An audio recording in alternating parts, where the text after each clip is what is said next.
In the last video we made about the four-cylinder engine coming for Toyota's future, we talked about 450 being maybe a decent number to pursue, but 600 horsepower being entirely too much for Toyota, being a company known for their reliability and all. And so in that video I mentioned that Toyota is already struggling with the reliability of their three-cylinder engines. Now, for some of y'all might say, "Oh, Sheldon, the four-cylinder engine is not doing too bad. Only a few isolated cases." It is true.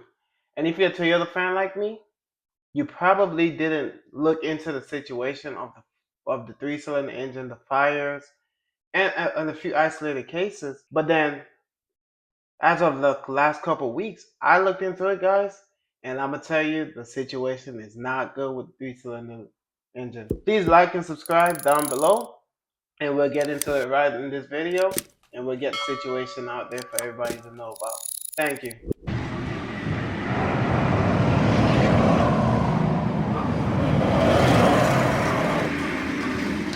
So for those of y'all that don't know what I'm talking about, the three-cylinder engine have been, let's say, catching fire, and not in a good way if you think about it.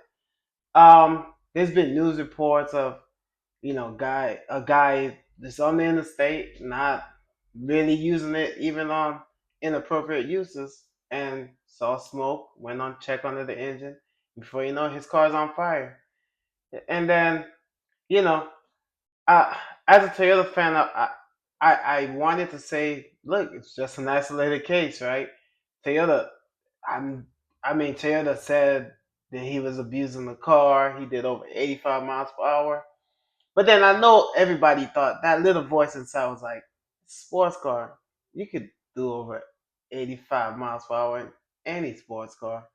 I mean, the GR86, I don't see that happening in that engine.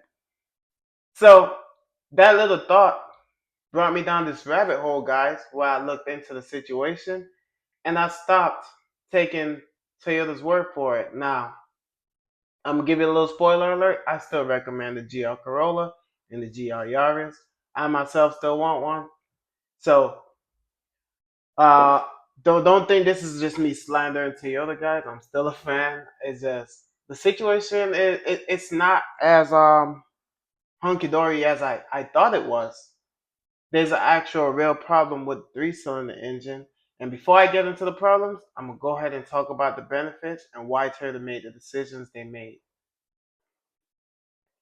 So the decision Toyota made about going three-cylinder versus four-cylinder was actually not a random thing. It wasn't just to save size. Honestly, from doing a deeper research, going into Toyota documents, and looking at their viaduct for where the car launched in the Yaris before the GR Corolla. It's the same cylinder in three-cylinder engine, by the way, guys. So it applies, even though they made 268 in the Yaris and 300 in the current Corolla. Guys, it's the same. It's the same engine. The build is the same. Everything is the same. It's, the tuning is different, and some minor parts. And I'll get into the minor parts that I believe is different. But I think you got a stealth buff somewhere in there, guys, and we'll discuss that. But the decision to go a three-cylinder engine was actually to the ability to turbocharge and have better scavenging for that turbocharger. It's way better on three-cylinder versus four. Now, the reason it's better on the three-cylinder engine is because the spacing between the fire and order. You know, on a four-stroke, a cylinder takes 720 degrees to to actually make power. So if you take that 720 and divide that by four, you'll have 180 for the four-cylinder, and I think it's 240. I'm doing the math in my head. I can't remember the exact number, but 240 on a three-cylinder. So there's a wider gap, which means less exhaust gases interrupting each other.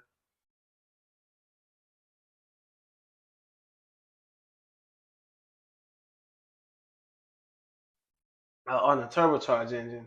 So it was actually the point of going three cylinders was supposed to be for better scavenging, and you can see that the way they designed the manifold and everything was all for scavenging, and that it shows the reason why Toyota could have such a power dense car, the most powerful 3 cylinder, or the most like all that power per cylinder, 100 power per cylinder.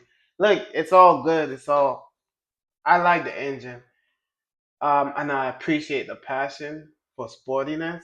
And so yeah, I already knew we was gonna sacrifice something, guys. But what I didn't think we would sacrifice was the car itself, because some people lost their car because of the scavenging thing.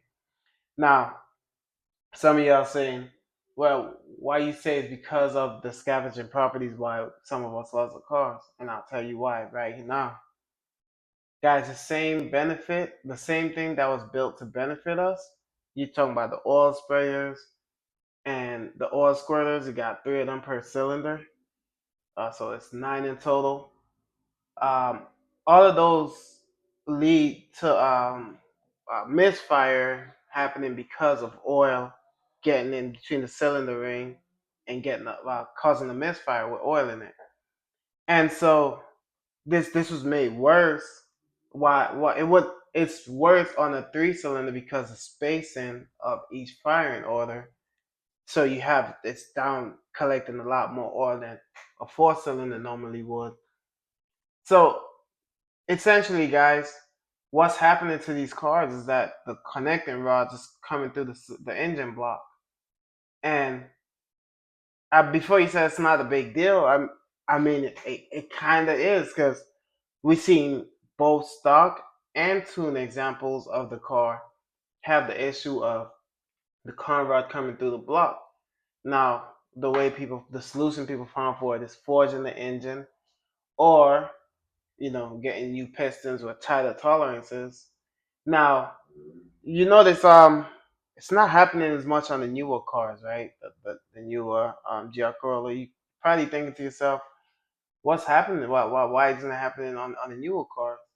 I think Toyota secretly knew the problem or found the problem, even in the cases where they told people it have nothing to do with Toyota and just go ahead and figure it out yourself or fix it yourself, whatever. It's negligence. Then they figured out the issue because the same things are happening to all of them where there's a hole in the block. And I think Taylor went ahead and increased the tolerance or decreased the tolerance. Increase the tolerance. They made everything fit tighter, so there's that less tolerance, and so there's less blow by on the newer cars. I've been following a guy channel where he takes apart these cars regularly in the Yaris, and he's been pointing out that older cars had very loose tolerance, and then the newer cars, the pistons fit very well. You have very little blow by, even able to pass the Euro standards. So that's what I think happened, guys. I think Toyota realized the issue, fixed it, and then they were even able to push the power even more on the new cars with the automatic having the same 300 horsepower, 395 pound-feet of torque that only the Maurizio had. So yes, I think Toyota fixed the issue, not completely, because by design, it's a sacrifice, similar to what Subaru was going through, where in the pursuit of passion and keeping the flat engine, they were having starvation issues, and had people scared to even buy the car. When honestly, it happened in such an isolated case. It was like it didn't make the whole car look unreliable. But when it did happen, it wasn't the owner's fault. It was just a design. It's by design, guys, that the starvation issues was happening. And in the case of the Corolla and the Yaris, it's by design of that 3 cylinder engine that we having these blow by issues.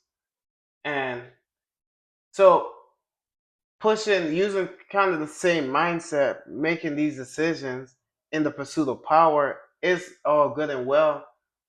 But listen, guys, Toyota, I think, should try to maintain some of their reputation for reliability and find the perfect balance. I mean, right now I still think they're imbalanced, But I feel like pushing for 600 is just pushing it too far. And I think Toyota's going to tank their name. And who knows, guys? Maybe Toyota in the future won't be the reliable Toyota everybody tell you to get if you want to make it back home or drive it on the track all day and then drive back home with the same car and not have to tow it in a trailer. Let me know what you think, guys. Do you think Toyota can pull this off where they can make a 600 horsepower car reliably? Or are you on my side or agreeing with me where you say, look, 600 is a lot, maybe 400 is pushing a lot of power, 450, 460, 480. And I think Toyota should be happy with the accomplishment around that range.